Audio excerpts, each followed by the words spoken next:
Hai guys, bertemu lagi kita di channel YouTube mak saya. Sebelum ini kita ada info yang lain dan kali ini kita ada info kesihatan untuk anda semua. Iaitu info tentang buah kelapa.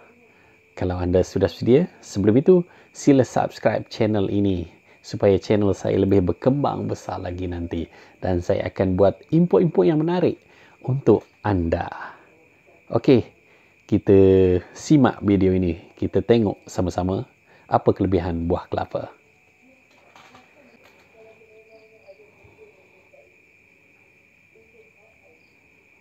Assalamualaikum warahmatullahi wabarakatuh. Saudara-saudari sekalian, hari ini kita nak cerita tentang air kelapa muda dengan isinya sekali kalau ada masa. Okey, tapi yang penting saya nak tanya, siapa yang pernah minum air kelapa? Okey, mesti semua dah pernah kan? Ada orang sekarang dengan kelapa yang kena bakar dan sebagainya, tapi itu tak mustahil. Yang mustahil ialah asal usul air kelapa ni, kenapa dia merupakan salah satu daripada penawar yang terbaik ya, dari sudut buah-buahan, sayur-sayuran dan jus-jus semua ni. Inilah dia saya nak tunjukkan. Dan kalau anda tahu, kalau kita minum awal lagi, saya nak tanya sama ada air kelapa ni acidic ke atau alkaline? Siapa tahu? Ramai yang kata alkaline kan, tapi sebenarnya kita cuba. Okey, kita test. Simple je test dia supaya ini sains ya yang membuktikan. Saya ambil ni air kelapa, kita minum dulu.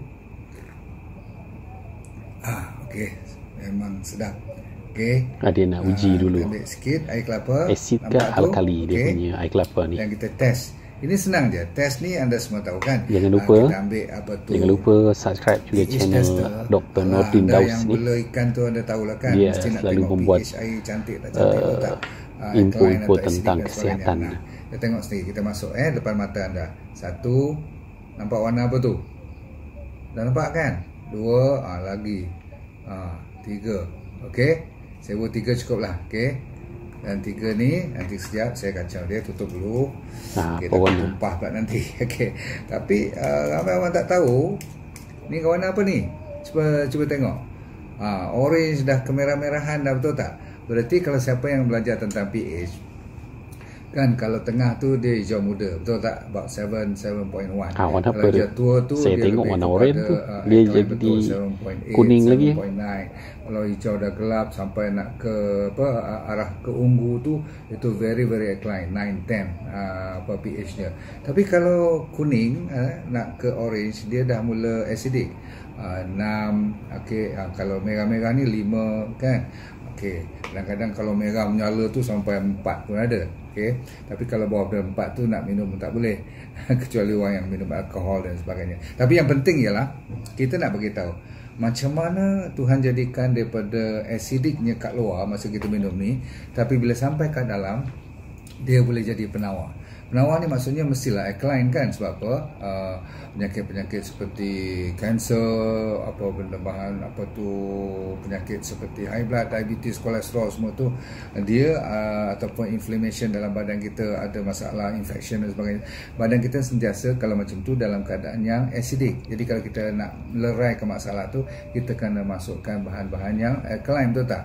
Sebab tu merata sekarang orang nak minum air alkaline dan sebagainya. Air zam-zam contohnya, dia pun alkaline juga. Baik, tapi yang penting ialah macam mana daripada kat luar dia acidic, masuk dalam dia boleh jadi alkaline. Jawapannya anda tahu tak? Sama contohnya dengan limau. Sama ada limau kasturi atau limau lemon yang kuning tu, atau jenis-jenis limau ataupun asam-asam yang daripada buah-buahan tu yang luarnya dia acidic dulu, kalau terutama sekali dia belum masak, betul tak?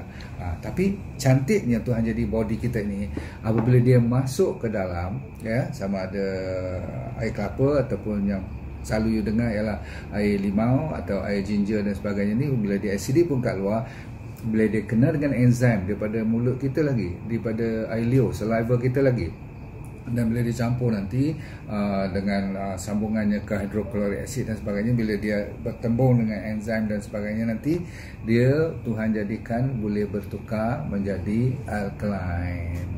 Dahsyat tak? Padahal bila kena perut lagilah acidic kan, tapi tak, bila dia buat pencernaan dia menggunakan enzim dan hormon-hormonnya tu, maka cantiklah.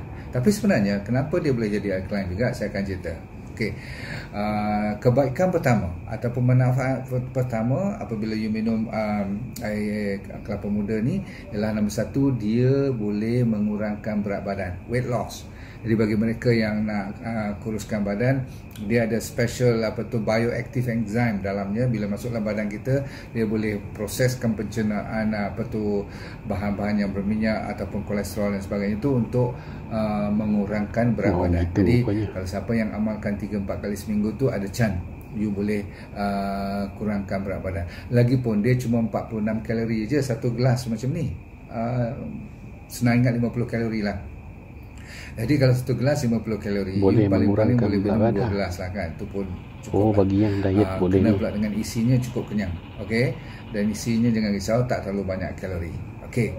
Jadi paling tinggi kalau you minum sehari itu, kalau nak save daripada nak makan lunch atau nak makan dinner, you ambil 2 gelas air kelapa ni dan dengan isinya sekali dah cukup kenyang, baru 100 kalori. 3-4 kali seminggu lah Itu yang boleh kurangkan berat badan. Satu. Nombor dua, you boleh lawan proses penuaan dalam mineral-mineral dan bahan-bahan dalam air kelapa muda. Dan kelapa muda tu sendiri ada pengawet muda kita. Maksudnya dia memberikan kita supaya cukup elektrolit, maksudnya cukup mineral-mineral yang terbaik, maka dia membenarkan sel kita tu regenerate. Faham tak regenerate? Maksudnya dia tak mati dan tinggal macam proses penuaan tu lebih cepat, sebab dia tak sempat nak regenerate, nak hidup kembali, nak tumbuh kembali sel-sel. Jadi kelapa ni ada kuasa untuk menghidupkan kembali sel dengan cepat, maka kita tak tua cepat sangatlah. Okey, jadi proses anti-aging, awet muda. Nombor 3 ialah kalau kita nak hydrate body kita, kita kan selalu bermasalah tidak cukup air dalam badan kita, dehydration. Kalau tak percaya, saya tanya, siapa yang minum lebih pada 2 liter sehari? Air lah, maksudnya air kosong atau air yang cantik macam ni kan. Ada tak kita minum lebih pada 2 liter? Kalau campur kopi, teh semua tu tak pakailah. Jarang-jarang orang minum lebih pada 2.5 liter. Kalau orang Chinese, mereka biasa. Orang Melayu dan orang India kurang sedikit. Itu budaya kita. Jadi secara bertahun-tahun dah lalu, banyak jenis penyakit dengan dehydration saja dah boleh menjadi alas sebabnya. Jadi air kelapa muda adalah merupakan air yang paling bagus untuk rehydration. Bukan takat rehydration untuk menghidrasi, penuhkan balik air yang kekurangan dalam badan kita, tapi dia juga penuh dengan elektrolit. Elektrolit ni macam ni lah. Kan kalau kita pergi minuman sports drink, air isotonic kan, yang diwar-war kat TV, dalam magazine dan sebagainya tu mengatakan air ni boleh minum jadi kuat, sihat, bertenaga sebagainya. Itu sebab banyaknya gula dan garam, dan dia ada pengawet dia, ada pewarna, penyedap dan sebagainya. Yang ini natural, pesedap dia macam ni lah. Dan kadang-kadang hari ni manis lebih, besok manis kurang, kadang besok dia rasa flat sikit, besok rasa lemak sikit. Inilah air yang Tuhan jadikan, sebab dia penuh dengan ada bahan-bahan mineral seperti sodium, potasium, kalsium, magnesium dan fosforus. Ada 5 yang paling besar mineral-mineral yang amat diperlukan untuk badan kita jadi sihat walafiat. Jadi anda sekalian, nombor seterusnya ialah kalau you nak dapat manfaat, ingat kepada kolesterol. Orang yang minum air kelapa muda ni, dia kurang kena darah tinggi dan dia kurang kena high kolesterol. Dengan tak secara langsung, orang diabetes pun saya selalu usulkan untuk mereka, saya syorkan untuk mereka amalkan air ni. Sebab kalau nak ikut saya punya amalan, minum air sebelumnya calik garam dan sebagainya, kadang-kadang orang bosan juga. Maka kita ganti dengan air-air jenis macam ni, no problem, walaupun dia manis. Kadang-kadang kan manis betul tak? Jangan risau untuk orang diabetes pun. Lagi satu, bila kita belajar tentang penyakit seperti migraine, seperti blood pressure, darah tinggi, seperti degupan jantung yang tak stabil, masalah digestion, pencernaan, usus perut dan sebagainya ni, kita selalu kadang-kadang terganggu, kembung, susah nak lawas kencing, susah nak buang air besar, ya. Dan kadang-kadang nerve kita, saraf-saraf kita ni, dia punya transmission line dia kadang-kadang putus-putus, maksudnya tak berapa cantik. Maka inilah jawapannya. Kalau you tanya kenapa doktor boleh sampai macam tu punya cantik, Tuhan bagi dengan air je.